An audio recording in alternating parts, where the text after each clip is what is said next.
Mercedes Mendoza. Doña Mercedes ha dirigido el Instituto de Enseñanza Media, ha sido presidenta del Ateneo, estuvo 7 años en Torrelavega al frente del Marqués de Santillana, una vida entregada a la docencia, una vida también pasando por la investigación. Es obetense, aunque no nació en Oviedo, porque quiso su familia que naciera en Pola de Lena. Precisamente el apellido de Pola de Lena, Lorenzo de Lena, es el apellido de su abuela, una heroína local, pero ella se siente asturiana y quizá por adopción y extensión montañesa. Mercedes es una persona que congrega en su personalidad, valga la redundancia, la sencillez y una sencilla, majestuosa solemnidad que no lo es, que no lo parece, pero que lo tiene. Se nota por su porte, porque une a la llaneza una manera franca de hablar, directa, quizá asturiana, pero al propio tiempo tiene mucho que decir en una sociedad como la nuestra, en Cantabria, en donde cuando alguien se jubila o se retira del planteamiento de trabajo activo, no se suele volver a preguntar demasiado, y ella está disfrutando, viaja más, lee más, encuentra más tiempo para sí misma, después de haber remontado dificultades serias, graves, que van a aparecer en esta entrevista y que algunos las conocen, pero no el gran público, no la mayoría de nuestros televidentes. Creo honradamente que Mercedes se va a notar que tiene un grado de relación amistosa conmigo. No somos amigos, no crecimos juntos, pero fue profesora de mis hijos y es una persona que siempre me ha dicho mucho a pesar del escaso trato que hemos tenido. Por eso está hoy aquí, porque tiene que decir, por razones de carácter público y otras por esta extensión un poco personalizada de verdadera simpatía que no voy a ocultar. Mercedes, gracias por estar en el Hotel Real y por acceder a esta entrevista. Bueno, pues muchísimas gracias, Jesús, por esto, que ya se nota que es porque me quieres mucho por lo que me llamas. Toda tu vida ha estado entregada a la enseñanza, pero antes de enseñar hay que aprender. Sí. Vamos a remontarnos pues, a cosas tan aparentemente lejanas, luces muy bien a tu edad. Naciste el año 39, dicen que es una descortesía hablar a las mujeres de su edad, no en este caso. No hay más remedio que importar. Después de lo que va a aparecer aquí, si tú lo permites. Fuiste engendrada en la guerra y naciste en la paz. Sí. Quizá eso le da una cierta armonía a tu carácter.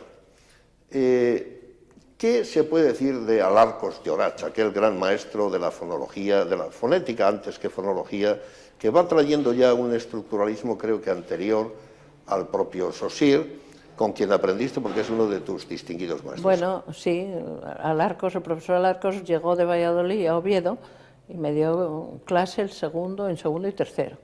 Era un hombre, un gran profesor. Las clases no eran lucidas, pero eran de contenidos, era una vertebración del discurso fantástica, y era un hombre además muy humano, encantador, que se reía de sí mismo, de las personas más valiosas que en aquel momento estaban en la Facultad de Filología, desde luego, y luego tuvo una trayectoria extraordinaria. Bueno, esa etapa asturiana cuando eres estudiante tenía las experiencias del TEU, había lecturas muy activas, la universidad no se puede decir que fuera un mundo anacrónico, sino que a mí me gustaría que hables un poco de la atmósfera que había en la época. Pues sí, en aquella época, que era el año 50, del 57 al 62, pues la Universidad de Oviedo, que era pequeñita, que estábamos juntos en el edificio antiguo, el edificio de primero, pues químicas, derecho y letras y filología, pues la verdad es que tenía una gran vida, y había muchísimas conferencias, había todo el teatro leído que fue extraordinario, ahí estábamos con Anouilh, con Beckett, o sea, cosas muy avanzadas. Sí, además, ¿no? Sí, claro. Bueno, tu madre, Rosa, es gijonesa, tu padre era interventor del Ayuntamiento de Oviedo. Sí. Se puede decir que echas a andar en un mundo burgués, asturiano, y que lo aprovechas muy bien. Sí. Hoy tú eres, creo que abuela ya de 5 nietos. 5 nietos. Tienes 3 hijos con éxito profesional y también personal, porque... Bueno, no sé si éxito, pero desde luego... Bueno, éxito, hay un arquitecto... Personas. Con obras ya importantes. Sí. Hay una hija, si no me equivoco, además en Oviedo, en el Banquinter, sí, en Quinter, sí. Y hay otra hija que es filóloga, que ha seguido un poco hizo inglés y estuvo en América, tuvo formación de máster en América y está aquí en la universidad. Vamos a hablar de algo muy genérico, pero muy entrañable aquí. Aquí los asturianos caen bien. Sí, Hace poco estaba yo en la comida de la cornisa del Cantábrico, no sé si sabes lo que es eso. Sí, le he oído, pero que no. Hay gente de Sabiñán, hay de Salinas, sí, y hay una cosa ya muy Sabugo, Tente Firme. No sé si es la 8ª edición, pero ya van por muchas ediciones. ¿Cuáles son las diferencias en general de carácter entre un montañés, un cántabro y un asturiano? Bueno, pues claro, yo estoy casada con montañés, o sea que ya sé algo de esto. Amado Caviedes, tienes que saber. Yo creo que somos un poco más angulosos. Bueno, sí. Yo creo que a los asturianos, para bien o para mal, se nos ve venir desde muy lejos, a veces demasiado, ¿no? Yeah. Es más reflexivo el montañés, tiene más recovecos. Ahora, yo te digo que como he educado, he transmitido mi docencia a unos 5.000 alumnos cántabros, o sea, que donde me he movido, y siempre que me han gustado mucho los chavales y tengo la mejor opinión. Y luego amistades, pues tengo todos los amigos prácticamente son montañeses. O sea que es un poco comprometida la pregunta y no quieres estoy encantada, vamos. Hay mayor sentido campechano quizá en los asturianos, ¿no? Sí, yo lo veo mucho en los medios de comunicación, son más reivindicativos, más abiertos, más... Aquí yo creo que no sé si estamos un poquitín tan a gusto, una ciudad tan agradable, la provincia, un poco, o somos más pacíficos, ya digo yo somos. Es posible que sea menos, aunque tengas tu pequeño grado de nostalgia, menos placentera, porque es mayor lucha en la vida. Luego hablaremos de un cáncer que has superado, que yo creo que es el plato fuerte de esta entrevista, pero a los 22 años...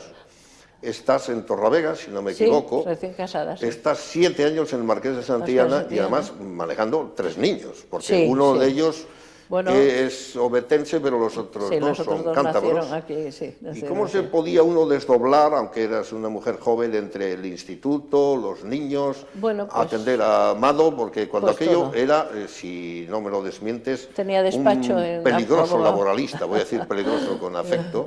Luego se le puede ver como una persona más aparentemente conservadora, pero no sé si llegó a ser un látigo de empresarios desde el punto de vista de su despacho. Él cumplió con su obligación en todo lo donde ha estado. No estoy diciendo por que eso, no hay por eso te digo que evolución razonable, pero habla de esa temporada en Torlavega. Bueno, pues con los niños pequeños vivíamos en un chalet en Tanos, de mis suegros, y el instituto de Santillana era un instituto que había un profesorado muy valioso.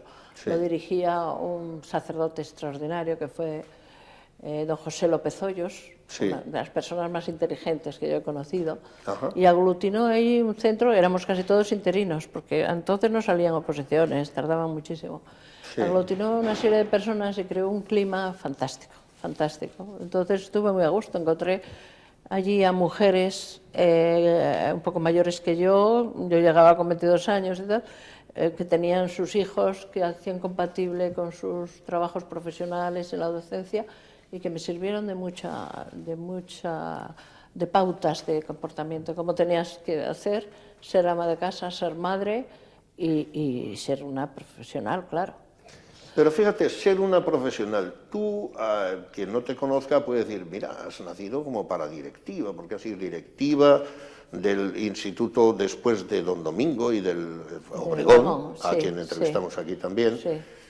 Con éxito, por cierto, creo que elegida por todos tus compañeros. Sí, era el momento que el Consejo Escolar elegía, y bueno, estuve muy a gusto haciendo una labor que hay que hacer en algún momento, hay que arrimar el hombro para hacer las cosas. Luego, si no me equivoco, en la etapa de Cajigas y extendida a Sofía Juaristi, pero incluso antes de estar las transferencias, tuviste responsabilidades en la consejería. Sí, cuando Cajigas lo nombraron en el 93, me parece que era director provincial de educación, todavía dependíamos del ministerio, pues me llamó para que llevara yo los programas educativos. Yo me asusté porque es un trabajador extraordinario, he trabajado como nunca en mi vida con él, pero es una persona muy valiosa. Estoy sacando todas estas trazas de tu magnífico currículum, porque hay unas experiencias cercanas a lo burocrático, la consejería, otras directivas. Sí, pero no es burocrático, Jesús. No burocrático, puedes, cercanas, hombre, claro, eso más, no es la docencia, porque era pero programas. te permite hacer cosas. Yo me acuerdo que una de las cosas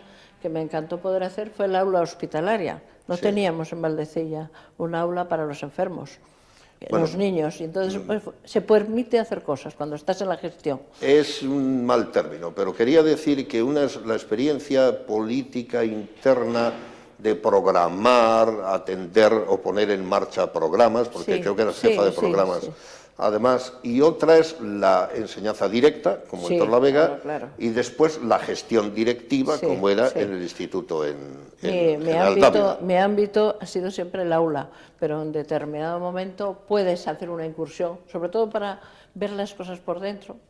Ahí voy, te has adelantado, mirando para atrás, entre la experiencia de enseñar directamente en el aula, la gestión directiva teniendo que atender compañeros que ya entras en un sentido superior porque eres la jefa, vamos a decir esta palabra, aunque no quieras, aunque no quieras. Y luego esta otra experiencia, ¿qué conclusión final tienes del mundo de la enseñanza? Ahí aparecen cosas como esta. De repente hay una polémica porque se quita el arte, hay otra polémica por el lugar de la religión. Hay otra polémica por el sentido nuevo de los valores que se han transformado de una generación de chicos pues que ni van a ir a la mili ni tienen previsto hacerlo. Es decir, o chicas que desde luego están muy lejos de aquello que se llamó, hoy parece que se mira con humor, la cuestión femenina del trabajo aquel. Tú hoy a la altura de tu vida, mirando para atrás, dices, ¿qué ha cambiado? ¿Qué es nuevo? ¿Qué es distinto? ¿Qué aprendí yo? ¿Realmente qué conclusión tienes de todo esto? Por un lado, yo creo que lo que puede estar perdiéndose, y a lo mejor se recupera, y ojalá, es la calidad de la enseñanza. O sea, los institutos es mi ámbito, porque yo desde los 10 años de mi vida estoy en un centro oficial, porque yo estudié en Oviedo en el Instituto Femenino también, era un instituto estupendo también. Entonces yo creo que la enseñanza pública pues tiene que dar el sosiego suficiente para que en el aula se aprenda y se enseñe. Eso es fundamental.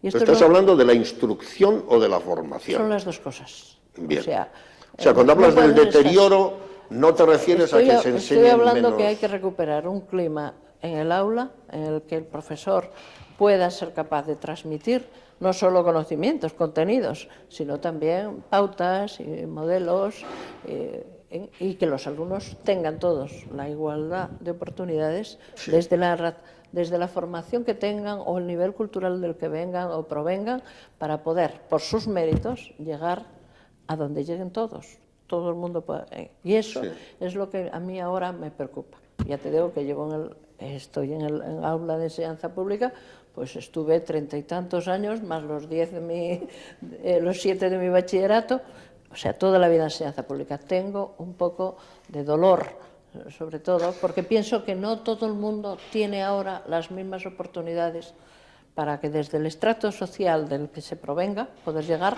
hasta a lo que tus capacidades. Pero que no tengas ningún freno, ni que el ambiente... Pero eso no es paradójico. ¿Qué puede ahora frenar si realmente se acusa de sentido masivo, todo el mundo en teoría puede acceder, los medios son superiores, la enseñanza queda un poco apartada de las posibilidades económicas de las familias, por lo menos para ir a los institutos? ¿Por qué entonces esta aparente paradoja que estás señalando? Bueno, primero, padres y profesores tienen que estar unidos. Los padres desde su papel, ¿no? Con firmeza, ya se sabe que somos demasiado permisivos, que cada vez es más, o que se tiene miedo al chaval, se tiene un poco de respeto, o porque a lo mejor ya saben un poco más que los padres, o aunque no lo sepan, porque se impone, porque son más modernos, por lo que sea. Entonces, el padre, que sea padre. Y aquí quiero hacer un inciso, porque siempre te pongo, por ejemplo, a ti, cómo has sido de padre con tus hijos. Estando lejos, bueno, es un poco atípico, con el Atlántico en el medio, pues haciendo los deberes por FAS con los chiquillos, que eso me acuerdo y lo cuento siempre. Entonces, los padres en su papel, y siempre pendiente tú, que los profesores, de contacto con los profesores en su papel. Y entonces el alumno le es fácil. Pero claro, tiene que haber no puede haber un chiquillo que no entienda el idioma estando a la vez en clase de matemáticas con otro. Claro, tiene que haber un nivel. Ahora que dices matemáticas, tú has sido buena compañera de tus compañeros y te han retribuido pasándote a una posición directiva. Yo no he conocido nunca, ni la he visto, ni le he tenido ocasión de saludar, o sea que hablo en mi nombre, a una profesora de matemáticas que no hay mejor referencia que la de los propios alumnos, Maricruz Abad. Yo no sé, digo Maricruz como si la conociera, sería María Cruz, pero me han dicho por 3 lugares distintos, con sensibilidades distintas y otros muchos fuera, que es una de las mejores profesoras de matemáticas pues que mira, pueden existir. Estuvo en el Pereda muchos años, acaba de jubilar, una profesora excelente y una persona excelente. Bueno, pero además estilosa, porque a mí una alumna me decía, no es muy solo elegante, que se la entiende, es que es un modelo de Sí, eso también es muy agradable tener en el aula. Esto van a parecer flores, pero no lo son, pues reconocimientos objetivos. Y es una castellana a los datos lo del burgalés cumplido que dice el Cid, es una burgalesa.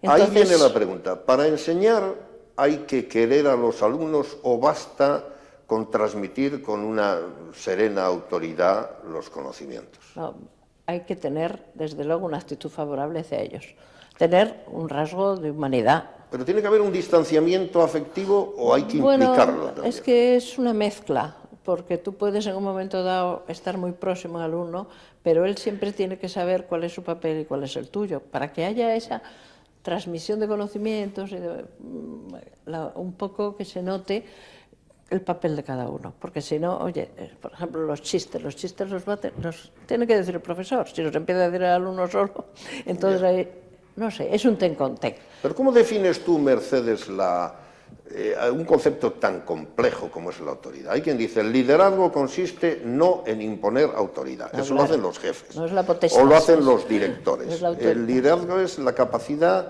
de que se adhieran a tu seguimiento de manera... ¿Y cómo se hace eso? ¿Eso se tiene o se aprende? Bueno, primero, la docencia es una profesión que tiene que ser vocacional. Yo he tenido compañeros que estaban ahí porque tenían que estar, porque no era su vocación. Hay que sentirlo. No, desde luego, porque claro, un aula es una leonera. Tú te metes ahí, eres el amo allí... Oye, un aula es una leonera, es una definición. No, hombre, te quiero decir que tienes que tener... Si te descuidas. Te comen, claro, y al débil lo comen. Pero no se trata de imponer la autoridad, sino, oye, de crear un clima en que las personas estén a gusto y que sepan que es agradable aprender, que se puede aprender de una manera entretenida, que te puede relacionar. Pero hoy se dice que todo hay que consensuarlo, que tiene que haber una negociación democrática con los propios alumnos. ¿Tú crees en eso? Bueno, ¿O crees que...? Se ha utilizado mucho el término negociar. Yo creo que no es tanto negociar como saber las necesidades de los alumnos, saber que hay un día que está en la clase un poco revuelta y que hay que poner mano izquierda. Bueno, hay que entrar a gusto al aula, salir también contento, cansado, porque sales cansadísimo, pero bueno, es una tarea muy humana. Yo creo que es como la de la medicina, es una cosa, estás tratando con personas y encima con personas que se están formando, que tienen cantidad de curiosidades, de preocupaciones. Bueno, pues un adolescente, hay que acordarse de cuando uno era adolescente. Pero es indiscutible que en todo grupo hay los mejores, la llamada minoría selecta, aunque sea un término un poco, digamos, despectivo, si se quiere mirar de cierta manera. Y luego hay el grupo de los torpes y el grupo de los rebeldes, los ingobernables. ¿Qué hay que hacer para poder gobernar a los ingobernables? ¿Tú tienes algún método que se pueda recomendar? Bueno, pues muchas veces era con los padres, hablando con los padres. Hay que hablar con los padres. Mucho, es importantísimo, porque los padres ven una vertiente del chaval distinta a la que tú ves en el aula, y las dos se complementan. Entonces, oye, yo me acuerdo a veces de estos alumnos de conflicto tal, que luego te los encuentras unos años después, qué buenos, pero hombre, qué buenos es ahora en la lata que nos diste en aquel momento. Claro, a veces. Pero hoy se dice, Mercedes, que hay padres que para no reconocer lo que tienen en casa, no solo no le dan la razón a los profesores, sino que llegan, no diré que a agredirlos, pero que le dan la razón de manera negativa a los chicos que no la tienen y van en contra de los profesores. Sí, hay casos ahora terribles y yo me alegro ya estar jubilada, porque hubiera sufrido mucho estos últimos años. O sea, que no tienes para eso una apreciación objetiva ni una recomendación que dar, porque es una situación en cierta manera nueva. Nueva. Yo pienso que los profesores y los padres, repito lo mismo, tienen que estar en la misma onda, y tener en común el interés por esa persona. Ahora, lo que pasa es que es muy difícil ahora porque hay muchísimos problemas con los chicos, con los padres, la vida es muy dura, la vida es muy agitada, te da muy poco tiempo. Otros modelos familiares. A veces es la abuela la que se tiene que ocupar porque el padre está trabajando, la madre se marchó, mil cosas. ¿Y de quién debe ser la iniciativa? ¿Deben los profesores contactar a las familias o es más propio de las familias que se acercan a los profesores?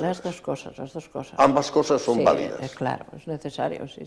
A veces las circunstancias hacen que sea más... El padre advierte en casa que el niño está sufriendo en clase, etcétera, y es el padre el que tiene que ir. ¿Y no se considerará hoy como una cierta invasión, pregunto, que los profesores se dirijan a un ámbito un poco más íntimo, como es la familia, más o menos...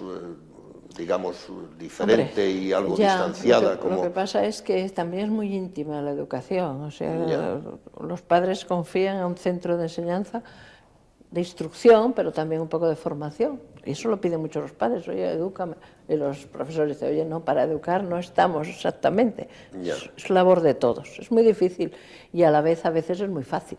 Ahora que mencionas esto, Mercedes, ¿tú tienes reparos o alguna objeción en que exista esta dualidad de la enseñanza privada y la enseñanza pública? Bueno, me parece muy bien que... ¿Tú eres partidaria de ambas o preferentemente de una? Yo he vivido la pública, pero tengo a mis nietos en la privada y nada, bien. ¿Y tus hijos fueron...? Pues mis dos hijos, los mayores, fueron al instituto también. Primero la Sagrada Familia, que fue un colegio aquí, y es un colegio extraordinario que hubo, y luego la pequeña, como vivíamos cerca de las esclavas, estuvo en las esclavas, estuvo muy bien también. O sea, pero no tienes una marcada preferencia por uno de los modelos, depende de cómo funcione cada uno. Claro, es que no puedes decir, porque depende. Yo pienso, por ejemplo, que la formación religiosa hay que darla en casa, fundamentalmente, y se da en casa, que no por llevarlo a un colegio religioso tienes automáticamente una formación religiosa, algo hay, porque hay un ideario. Y también, yo en el Instituto Pereda, durante toda la vida tuvimos misa, y en el recreo había una misa, y era público. Ahora que sale esto, ¿tú te consideras una persona conservadora o tienes aspectos que lo son y se confirman y otros que no tanto?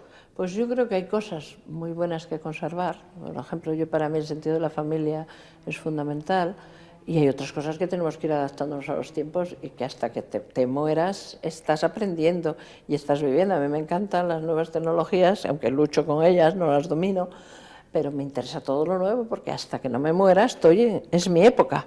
Claro. Que es fundamental eso, ¿no? Entonces, en ese sentido, creo que hay cosas que conservar. Me gustaría que... Bueno, te voy a hacer la pregunta un poco más desafiante y atrevida. Tú ahora viajas más. Acabas de estar, me decías al saludarnos, en Florencia. Sí, unos días. Supongo que ha sido un viaje magnífico con Amado y además con una excursión a la Toscana. Sí. Entonces, ¿quién ha influido más en quién? Porque si Amado era laboralista... Yo he dicho látigo exagerando, pero bueno, buscaba la vuelta como era su obligación en su despacho. Después ha sido dirigente de la Mutua, gerente de la Mutua durante y por tanto empresario. 20 y picos años, sí. Ha vivido esta transición. Sí. ¿Pero quién habrá influido más en quién? Ese mundo inicialmente, no sé si decir izquierdoso o progre, inherente a su trabajo... ¿Él en ti o tú en él? Eso es un modo de medir esto del conservatismo. Pues yo creo que cada uno hemos influido, ha sido contrapunto, somos muy diferentes, pero llevamos 44 años casados y creo que seguíamos la temporada más. Y te quiero decir que en unas cosas él ha ido más... Ya con 5 nietos no es más cosa avanzado, de... ¿no? Más avanzado en unas ideas, yo más conservadora en otras, y al revés, o sea... Yo creo que una buena hay cosas conciliación que no hay que armónica. perder y otras que vamos adquiriendo. A mí me encanta, bueno, pues eso, con la nieta de 15 años, pues que me enseñe la hipótesis y todo eso que tiene dentro. Sí. Claro, me encanta, me gusta cuando vienen aquí nos ponemos a bailar en casa todos juntos. Sí. O sea que yo soy una abuela marchosa.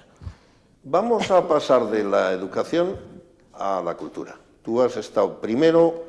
Hay que decir que cuando has tenido que hacer de secretaria general, que también era casi secretaria a veces, porque había que hacer de todo en el Ateneo, pasas de eso a ser vicepresidenta, después a ser presidenta, pues son 20 años al frente Sí, de la llamada 20 Docta Casa. 20 y pico, sí. Sé que has estado en la... Con Zúñiga.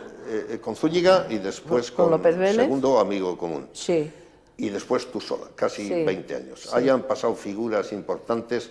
Yo no sé si eras amiga de antes del ex jefe de la Casa Real, de Sabino, No. pero yo creo que ha venido 2 o 3 veces en tu estancia. Sí, lo Y por traía. cierto, muy interesantes opiniones en alguna ocasión. Pues sí, después sí. de Yo lo conocía de Oviedo porque él es de Oviedo. ilustre obetense. Y sí lo conocía de vista porque la mujer se sentaba con mamá en el parque de San Francisco. Sí. Y venía él de militar, muy guapo, pues me acuerdo, era cría yo, y él era Sí, hay algo prócer en Sabino. sí, es un hombre que es muy señorial. Y bueno, y vino al Ateneo varias veces, un hombre que tomó un papel al lado del rey importante, tiene muchas vivencias, muchas experiencias. Como ha venido Grisolía, científicos, sí, sí. escritores, yo recuerdo Extraordinario. un magnífico ciclo con el que te anticipas a todas estas actuales celebraciones de Menéndez Pelayo. Recuerdo que vino Pardo, entre otros, y hubo un gran ciclo. Sí, hubo un ciclo, sobre la porque es que figura de yo creo Menéndez que Pelayo. por el verano en la WIMP alguien dijo algo, bueno, no se habla Sí. aquí de Menéndez Pelayo, no sé qué. Y entonces recogimos el guante. Yo creo y que hicimos- Julián Marías fue... Debió de ser Julián Marías. Entonces, Sí. pues tuvimos todas las facetas presentar a Menéndez Pelayo aquí. Oye, a ver si Pues es que habrían nadie venido se- científicos. Yo recuerdo que vino Salas, que descubrió Bueno, la Margarita enzima, Salas, es una eso mujer lo muy hicimos interesante. para los 90 años del Ateneo. Hicimos un ciclo. Sí, sí, yo los motivos sí, no... la bio- Pero que ha desfilado sí. científicos, Y ahí han eso, funcionado muy bien efectivamente, las... hablando un poco del mundo que viene. ¿Estaba ya Manrique, el doctor Manrique, en tu etapa? no. Ya, es otra de las grandes contribuciones. Muy buen Estupendo, amigo mío. estupendo, estupendo. Bueno, yo no quiero comparar tu etapa con la actual, sobre todo no estando aquí para un debate, Carlos. Yo creo que ha habido un cierto una pequeña declinación, que habrá razones objetivas que la justifiquen. Pero tu etapa fue muy brillante, hay que reconocerlo, y sobre todo sostenida, porque 20 años son muchos. Ya, Y, bueno, hay una no junta, hubo bajones. No, hubo una junta directiva estupenda y hubo unas locomotoras estupendas, como fue Segundo López Vélez, por Claro. ejemplo. Sí, En su porque también momento. llegaba dinero. Que también No, lograba con su influencia. Sí, desde luego. Y eso es muy importante también. Logró Claro. el dinero y sobre todo recuperar el prestigio. Pero Mercedes, los ateneos no son, tú vas a entender mi pregunta, excesivamente decimonónicos. En general, digo, un entendimiento de la cultura, un poco depende después de los contenidos, porque tú puedes hablar de la inteligencia artificial, o puedes hablar de Internet, o de las nuevas tecnologías, y se ha hecho todo eso. Sí. O sea, hay que, por un lado, que sea un poco el refugio de la memoria histórica de una ciudad, Ya. y que ahí pueda encontrarse por los centenarios, las evocaciones, todo eso, sí. Porque Sí. es el depositario, de alguna manera, el Ateneo, de Ya. esa cultura. Pero por otro lado tiene que estar abierta. Y el salón se llena cuando le hablas del tsunami, cuando Claro. le hablas de una enfermedad mental que es ahora muy cotidiana, o lo que sea. Hay que ir a los temas que preocupan más a la gente. Teniendo y luego la tan- conferencia sí. es algo que, aunque La lección magistral es ya una no. lección magistral, pero ves a una persona hablando delante de ti, Claro. y eso tiene todavía mucho valor. Sí. Una De todas persona que- maneras, reconocerás, supongo, que atraer a la gente joven no es fácil a un ámbito que Bueno, aunque... claro, es que fíjate la de cosas que hay, además ¿Verdad? de ir a tener una conferencia, hay muchísimas cosas muy entretenidas. Pero hombre, eso depende del tema Sí. y también no pasa nada que los jóvenes hagan otras cosas, pero Ya. hay que pensar en los que son un poco mayores, que si no... O sea que yo tampoco... Bueno, Claro, no hay que excluir eso, al ¿por qué? público Pues ya que irán, de suyo ya corresponde irán tradicionalmente. y tal. Y además otra cosa, lo que pasa en el Ateneo, los medios de comunicación lo amplifican. Sí. Entonces a lo mejor un chaval o un joven no ha ido a la conferencia del Ateneo, pero luego ve la rueda de prensa, ve el artículo en el periódico y se entera de ese tema. Vamos a ver, hemos hablado de tu etapa docente, de tu larga andadura como enseñante. Hemos hablado de ti un poco como madre, como abuela, como esposa, viajar, disfrutar ahora un poco más de un tiempo libre, nunca ocioso. Pero no te he preguntado cosas muy sencillas, como asturiana y tal. ¿Tú sabes cocinar? ¿Haces las faves? Hombre, claro. ¿Sí? Sí, hombre, sí, te voy a contestar en asturiano, sí, hombre, sí. ¿Y qué es lo que le gusta comer a Amado? Aunque esto no sea Nada, de interés Amado público. come Eso. todo muy bien. Sí, es dócil. Mira en la primero el comida. reloj, no tiene el reloj del hambre que tengo yo siempre. Bueno, alguna manía tendrá, no sé si en la comida o en otras cosas. no, Claro, no vas a venir a la televisión a contarlo, pero no. es que Amado es tan prudente, tan sutil, tan de pocas palabras. Pero es que está observando. Que no hay Ese está es el peligro observando. de él, que está observando. Sí. Los que hablamos mucho, no tal, pero... Ya, yo soy muy extrovertido también. Pero, o sea, sabes además cocinar, es increíble. Bueno, hombre, Yo para no el sé, medio, ¿no? llevas ahí una especie de reloj, ¿eso qué es? Este sí, es un reloj Que es muy antiguo, bonito. me lo dio mi madre, pero era de mi bisabuela. Tú no eres una mujer pretenciosa, las cosas que llevas son sencillas, incluso, Hombre. ¿verdad? Es que Bueno, pero somos todos sencillos. podrías. Que No estaría te he visto bueno. nunca con pantalones, siempre este traje de chaqueta te hace un poco clásica. Sí, es verdad, tenía que haber venido con un vaquero.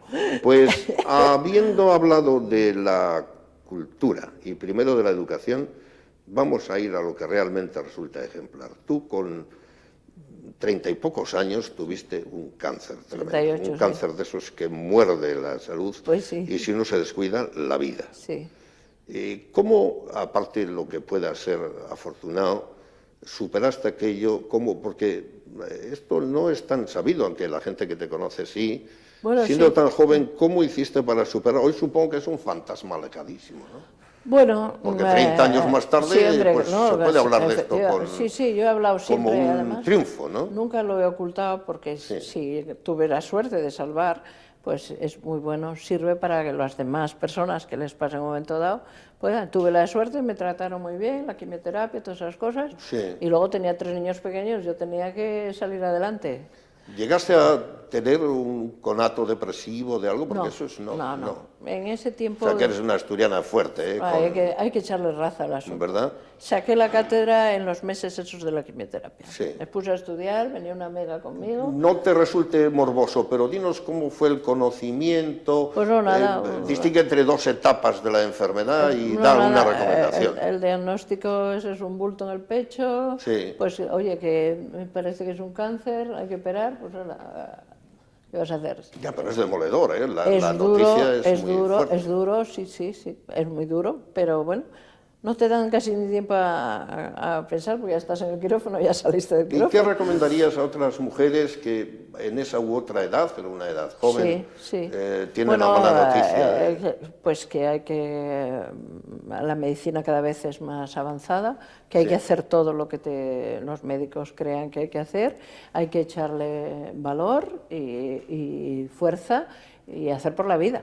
Porque eso es fundamental, claro. Y luego, pues que la vida no se acaba porque estés más guapa o menos guapa. Lo importante es todo lo que llevas dentro. Pero diablos, tú estás muy guapa, Bueno, Mercedes. bien. Tampoco se puede Pero bueno, que a tener veces... la menor sospecha sobre eso. No, hombre, quiero decir que puede ser traumatizante el verte sin pelo, todas esas cosas, claro. Claro. Pero bueno, yo creo que no ha sido lo más importante. Sí me ha servido, aunque yo siempre me he tomado la vida en serio, porque muere mi padre con 16 años, ya vi que la vida era dura.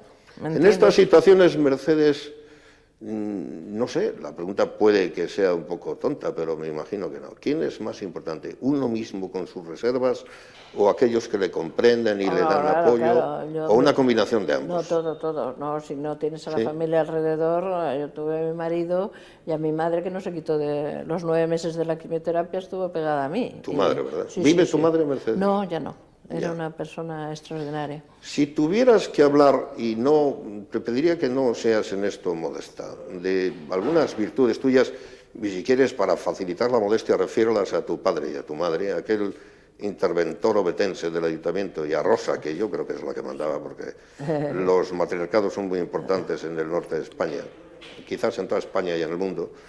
¿Qué virtudes tuyas, vamos a decir heredadas para evitar la modestia, Bueno, pues, son las que de verdad resaltarías sin temor? Pues Es decir, yo creo que de mi padre... aparte la mirada franca, el buen contacto a los ojos y... De mi padre, la serenidad, el equilibrio, el tener un sentido de la vida equilibrado y creer que hay que tratar bien a todo el mundo, un sentido de humanidad. Y mi madre, que era una persona muy rápida, con mucho sentido del humor, muy inteligente, y bueno, pues estas dos cosas yo creo que sirvieron para darme un cierto equilibrio, saber que la vida tiene cosas importantísimas, cosas que no merecen la pena, y solo en preocuparte por lo fundamental, lo demás disfrutarlo. Con un marido que, aparte que parece excesivamente observador, lo que ocurre es que a estas alturas supongo que te importa poco que te escudriñe, porque ya sabe lo que... No me escudriña. Pero, y con 3 hijos con éxito profesional y buenas personas, después de una vida retribuida con las compensaciones directivas, con alumnos agradecidos, padres como yo, que aunque no nos hayamos tratado, reconocen la marca de un buen trato, que además viene a través de lo que los alumnos reconocen que aprendían, pues francamente te consideras pagada en la vida a pesar del cáncer y a pesar de las cosas. Claro, desde luego. Todos los días doy gracias a Dios por aparecer y mirar por la ventana, ver este Santander y todo, por Dios. No. Bueno, tu tesis doctoral fue, vamos, creo que fue al final del... Sí.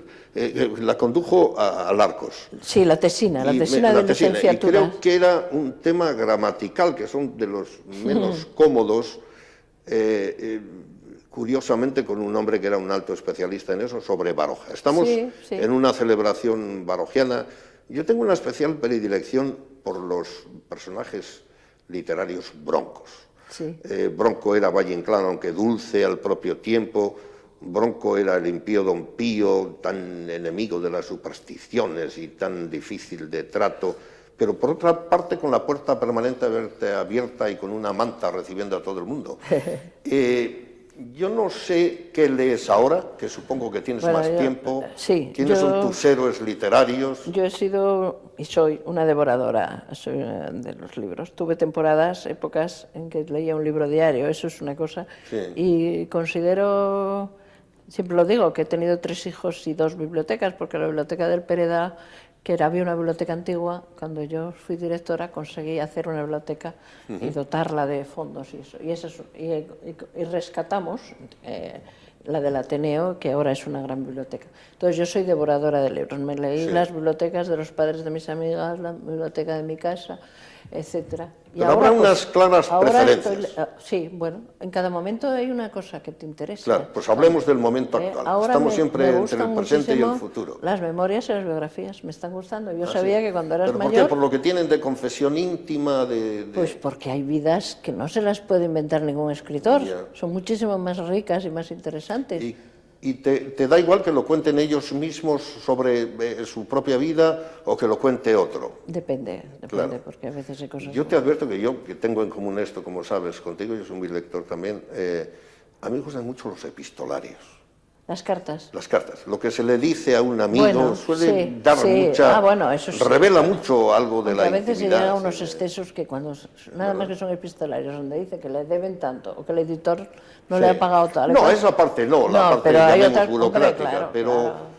Cuestiones acerca de uno mismo, guiños... Sí, hombre. No sé, cuando le dice, por ejemplo, Menéndez Pelayo Pérez, aquí la Iglesia entre nosotros también tiene mucho que... Es decir, la postura oficial es doctrinalmente una... En una carta y luego la intimidad te expresas más... Pues, ¿qué estás leyendo ahora? Sinceramente. Pues mira, he acabado de leer el otro día sobre la belleza, de Zadie Smith, que es una chica inglesa, profesora... No sé una palabra de ella. Bueno, pues léetelo. Y está muy bien. Y tú que has estado en Norteamérica, sobre 2 universidades americanas, los conflictos entre raciales, etcétera, interesantísima, con muchísimo humor y además muy profunda.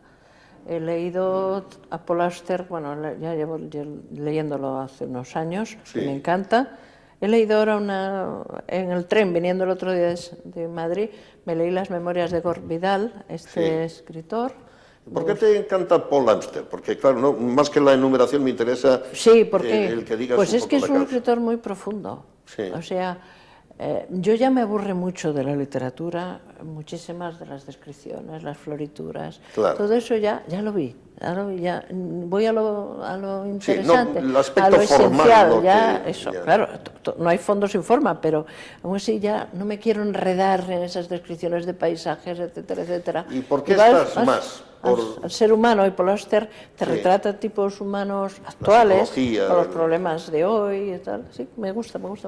¿Y qué te gusta más? ¿La literatura que sea arte por el arte, como hablaba yo con nuestro magnífico cámara, con Ati al venir, que he leído hace poco algo de Oscar Wilde, cuando habla de los hedonistas cansados, que lo mismo que hacía él en la vida real, se va con una flor en el ojal y defiende que no podemos entender la niebla, ni podemos entender nada si no hubiéramos tenido impresionistas, sino que es la naturaleza la que imita al arte. Pues a veces sí, parece que sí, efectivamente. pero Pero yo creo- fíjate, hoy viene en el periódico, me parece, un fotógrafo, un científico que ha fotografiado pues enfermedades y microbios y tal. Sí. Y son cuadros, son unas obras de arte abstracto maravillosos. Míralo.